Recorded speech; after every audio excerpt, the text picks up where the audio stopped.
Hey everybody, welcome back to another episode of Dr. Movie. And I've got a new slogan, or I've got several. Matter of fact, my good friend, my podcasting brother as well, Mr. Court Psyops, threw me a couple of slogans to use. And I kind of like Dr. Movie, Movie Talk on Wheels. I believe that's what it was. I can't look at it right now, but Movie Talk on Wheels. I believe that's what it was. Or Movie Talk in Motion. I think it's Movie Talk on Wheels. I'll look at it later on. But I kind of like that. So, who knows? That might stick. Kind of like it. If you have suggestions as well, feel free to send them to me. I'm excited about this episode because I'm going to talk about a movie that I really, really like. It's definitely got its problems, but it's right in that sweet spot you always hear me talk about when I talk about these movies, and that's late 70s, right into the early 80s, right before we're starting to have the big slasher explosion that we have. And this came out in 1979, and it is called Tourist Trap. We kind of had a loose remake of it when they did the remake of House of Wax. It's kind of weird because it was House of Wax, which is a classic horror movie from its own time, but really the story was more like Tourist Trap.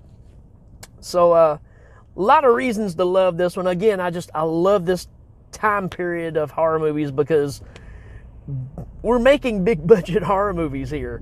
Even though the stories may be not up to par, they're cinematic experiences that are as big as anything else that's coming out at the time. And I kind of like that. I like that feel. I like the aesthetic of it. Even though this is a Charles Band production, which is kind of throws the thing into some loops anyways.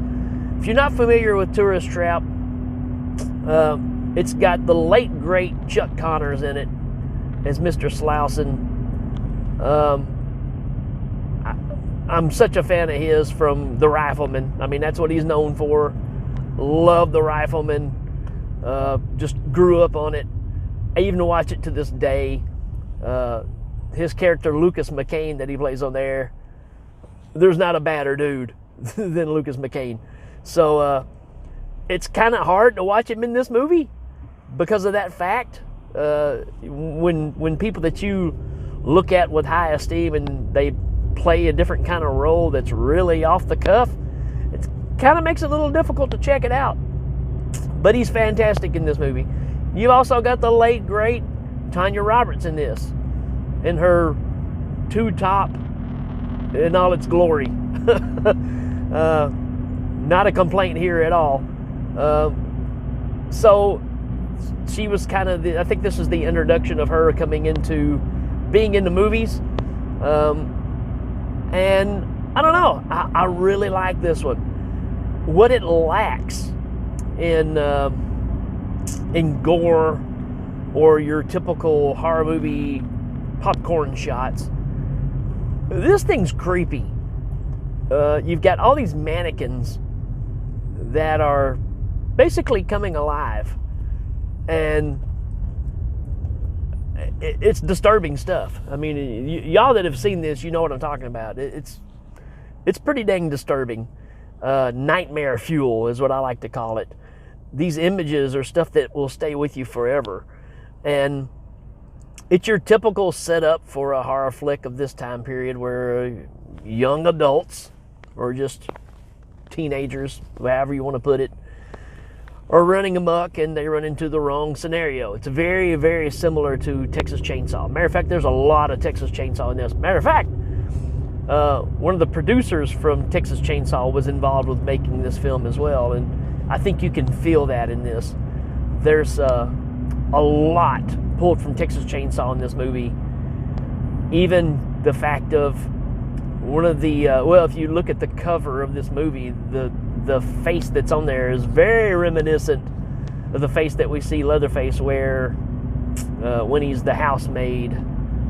Or actually, it's the girl's face that he cuts off and puts on. And very, very similar. And you've got that. You've got kind of a weird dining scene that's in this as well. So it's definitely pulling from, the classic. Not a problem. It's not enough of a rip off for you to go, oh man, it's just a Texas Chainsaw rip off. It's not by any means. How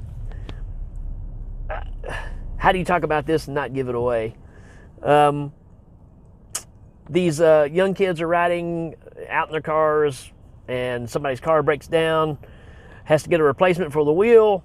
Well, the tire's blown out, so they've got stopped this little station, which is Slauson's shop, building mannequins and robots and all these things. This guy goes in there to get some help. I think his name's Woody. And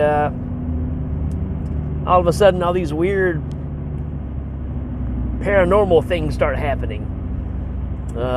Bottles start flying across the room and hitting him. Windows are shutting and closing on their own. The door locks behind him by itself.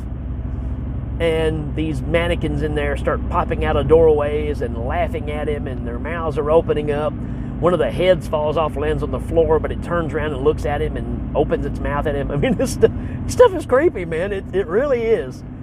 So, needless to say, a knife comes flying at him and it misses him, but then this metal pipe sticks him in the back, and blood is coming out of the inside of the pipe where it went into his back, and that's the last we see of Woody. Well, kind of the last we see of Woody. Needless to say, it's a setup, just like we said, like with Texas Chainsaw, where you basically have somebody that's wreaking havoc on young people. And it just kind of rolls from there. And you get Chuck Connors, who owns the place, and says he's got a brother that builds all these robots and stuff, but he claims that his brother is crazy and try to keep him away from people and stuff. And you never see the two of them at the same place. I'm just going to say that. But there's a lot of being chased down by people in masks and being captured and tied to beds. What's going on is they're making mannequins out of people, just like House of Wax, right? So it's pulling from all these different sources and creates kind of its own movie. And like I said, it's nothing really original with the film, but like I said, all this mannequin stuff is really bothersome. And it just kind of sticks with you. There's images in here that just don't leave. And there's even one point where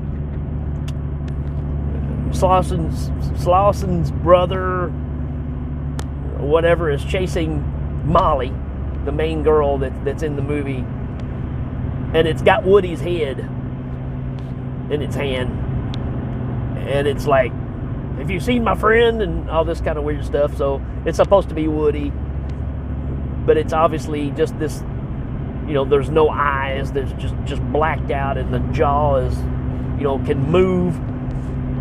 It's pretty messed up stuff, man. That's the thing about it. So the combination of that, and like I said, it's got that late 70s feel that I like. And the real twist to this too, and this came from Charles Band, I read about this, the killer, the psychopath, has telekinetic powers.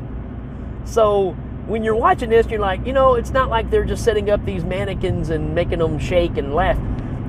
He's doing it all with his mind. And that's how the things are flying across the room. You get one girl gets, strangled by a handkerchief. And it's like, how's this going on? Well, it's got powers.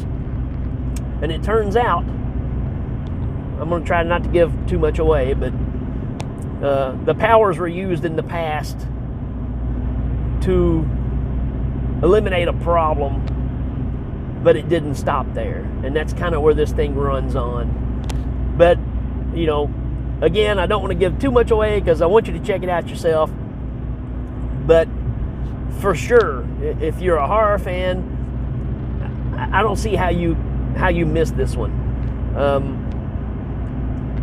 It can be a little boring because it's pretty much paint by numbers now. We've seen this story a lot, just with a different circumstance. A lot of this even plays out like a Friday the 13th. It's just instead of Jason, you've got this almost Leatherface looking character coming after him without a chainsaw, with a head in its hand. We kind of get a scene of how the mannequins are being made, which is a pretty interesting scene because he's created an audience to watch. So there's a lot of crazy stuff like that that really makes this unique. That's the best way to put this movie. It is unique.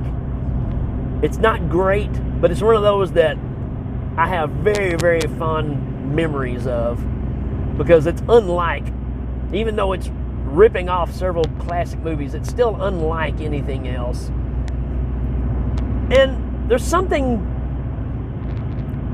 believable about the Chuck Connors character. Again, maybe it's just because I'm such a fan, but I don't know. There's some movies where you can buy it and some movies that you can't. And this one, I think they sell it really well. And it works. And you're left with